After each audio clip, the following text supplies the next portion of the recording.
That's being taken out to the woodshed and whooped today. I've said it many times. I think Iowa was one of the top 3 teams in our league, talent-wise.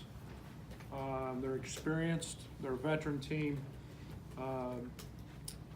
Wieskamp, everybody knows how good a player he was, in the high school ranks and on the circuit. He's obviously made the adjustment at a very high level. But that being said, it's frustrating for us to really not execute much. The first half, 6 of our first 7 shots were threes. I think you look at the free throw line, it's becoming pretty consistent with us when we're non-aggressive and we settle, we don't get to the foul line. But give Iowa all the credit. It's a track meet at home when you play them, if you allow them to get into that. We scored better the second half, but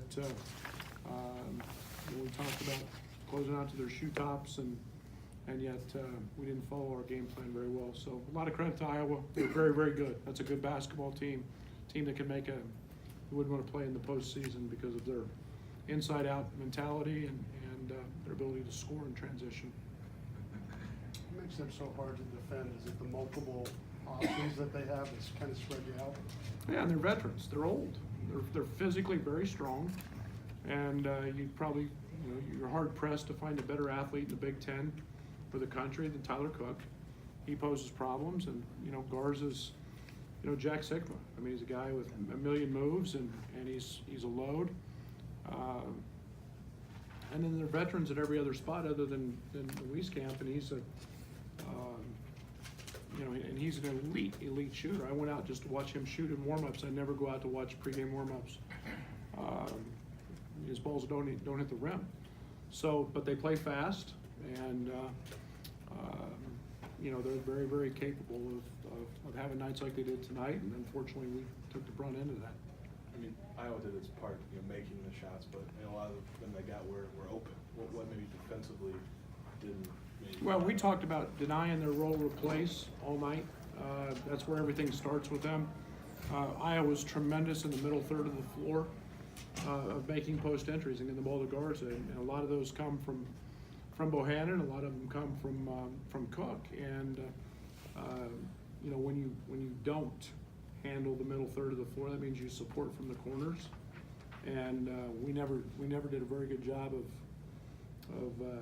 getting that third of the floor handled, and we supported from the corners, and they spray it. And like I said, that's a veteran ball club. That's a team that knows exactly what they're doing, and we supported out of the corners because we didn't handle it, and they made shots.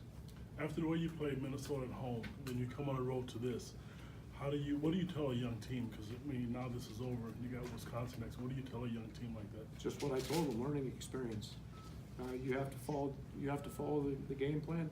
First play of the game was the same play that we ran against Minnesota, and we ran at about half the speed. And it's attention to detail. It's in most games on the road, it's 5 possessions. I try to find 5 possessions to make up for the home court advantage. And tonight it was obviously more than that, but it's about being tough and it's about executing. And the first half was as bad as we've executed in some time. Coach, a year ago they won 4-14 in the Big Ten.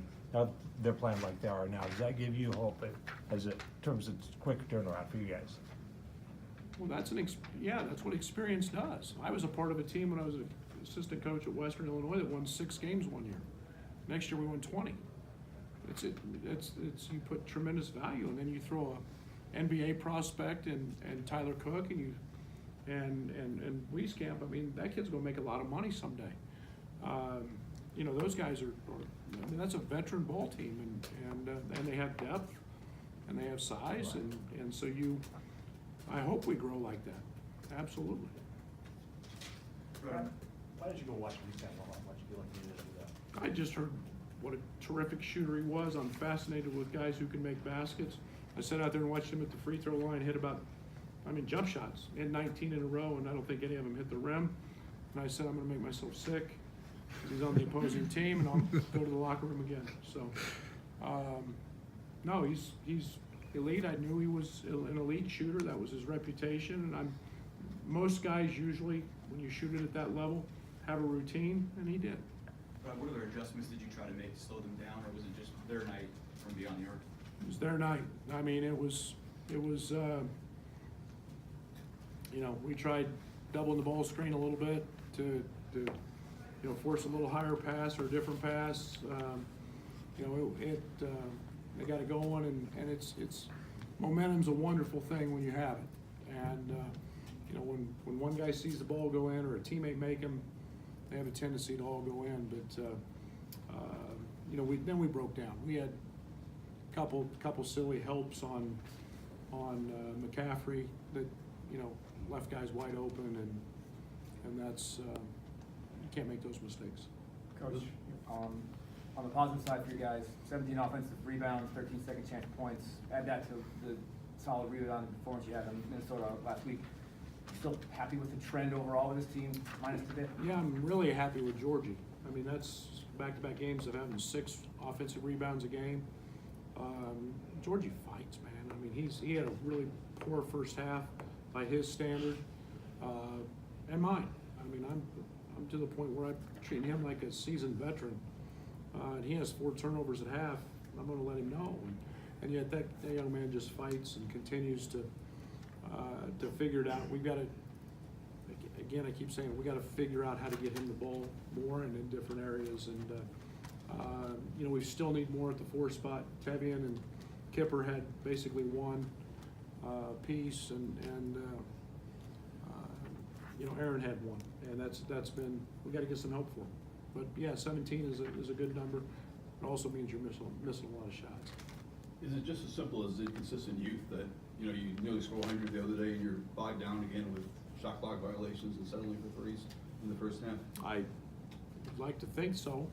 I think we've shown we can be really good. And then what magnifies things for us is when we struggle at that end, we let it go to the other. And again, I'm not discrediting anything Iowa did. They were terrific tonight, and the much better team tonight. But we've got to be able to withstand that, and that's toughness, that's experience, that's discipline, and it's attention to detail. And I think our guys to the man will tell you that we didn't follow the scouting report very well. Was there anything Friday, Saturday in practice, coming off a good win against Minnesota, that you feel like maybe it would have led into a game like this? I had no clue. I thought we talked a lot about handling. We had a tough travel day. We were never in this gym. We were delayed about 4 hours because of the flight, so we just went straight to the hotel and had a walk through. That's the first time that scenario has happened for us. We usually go to the opposing gym, and I don't know, they had gymnastics or wrestling or something in here, and then we were delayed, so it was 9 o'clock-ish by the time we were, got done and had scouting report there. But that's the only thing that's different. I had no idea in practice that we would see this. Thank you.